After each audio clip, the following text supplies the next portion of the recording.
सुप्रभात आप सभी को। मैं डॉक्टर पुष्पम वर्मा और आज के चर्चा में शामिल है कक्षा 8 के हिंदी पुस्तक बसंत का पाठ 9 शीर्षक है कबीर के साखी। और कबीर के साखी का मतलब है कि कबीर ने ही लिखे हैं, कबीर की साखियाँ हैं या कबीर ने ही इन्हें लिखा है। इसमें आपको 5 कबीर की 5 साखी पढ़नी है और ये सारी साखियाँ हमें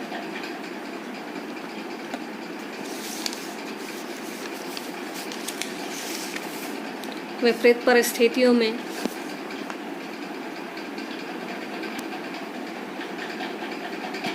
जीना सिखाती हैं और साखियों के माध्यम से, अपनी साखियों के माध्यम से कबीर दास ने सहज, सरल और आडंबर विहीन जीवन जीने का संदेश दिया है। और इसे जो भी अपने जीवन में उतारेगा वह सफलता की सीढ़ियों को चढ़ेगा। उसमें गुणों का समावेश होगा और समाज में तो गुणी लोगों को ही पूजा जाता है। तो आइए हम देखें साखी। साखी मतलब साक्षी यानी कि गवाह, सच्ची घटनाएं। इसे हम यहाँ अभी देखेंगे। बिल्कुल कबीर की भाषा बहुत ही सरल है, भावपूर्ण है, समझ में आने वाली है और इसके भाव पढ़ने के साथ ही हमको समझ में आ जाएंगे। पहला है, जाति न पूछो साध की, पूछ लीजिए ज्ञान, मोल करो तलवार का, पड़ा रहन दो म्यान।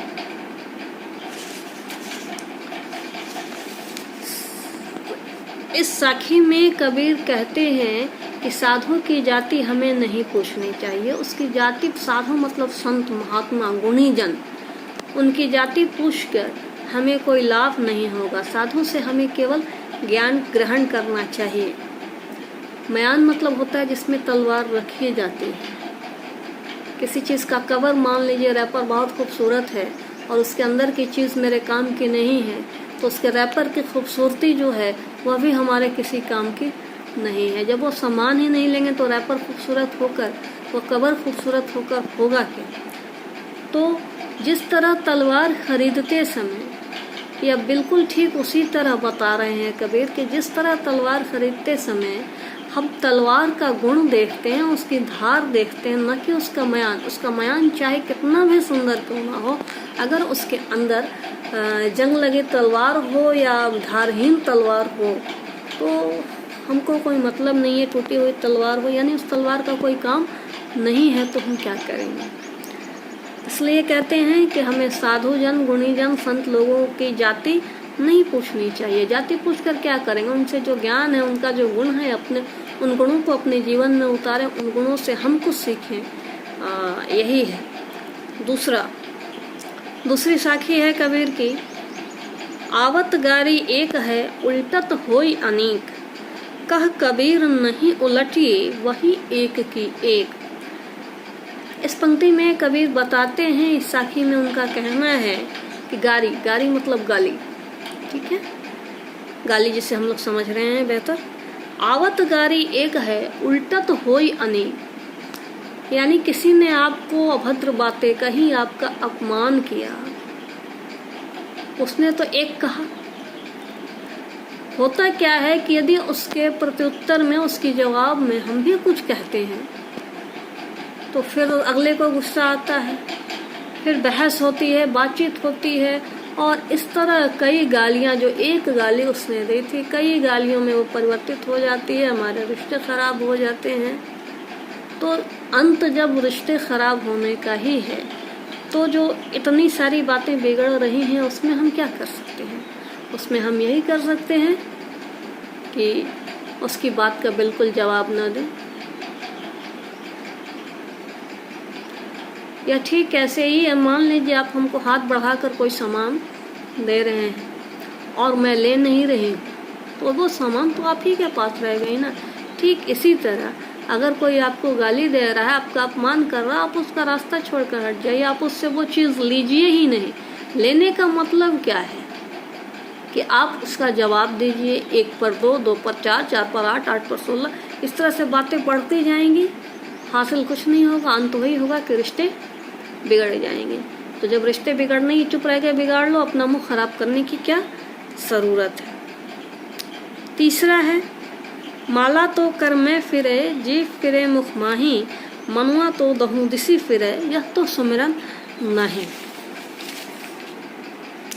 इस साखी में कबीर ने धार्मिक आडंबर पर कड़ा प्रहार किया है। कबीर कहते हैं कि माला तो कर में फिरे, कर मतलब हाथ, हाथ में फिरता है, लेकिन हम माला को हाथ में फिरा रहे हैं, मन का हाथ में फिर रहा है, लेकिन जीभ फिरे मुख माही, जीभ पूरे मुंह में चल रहा है, ठीक है।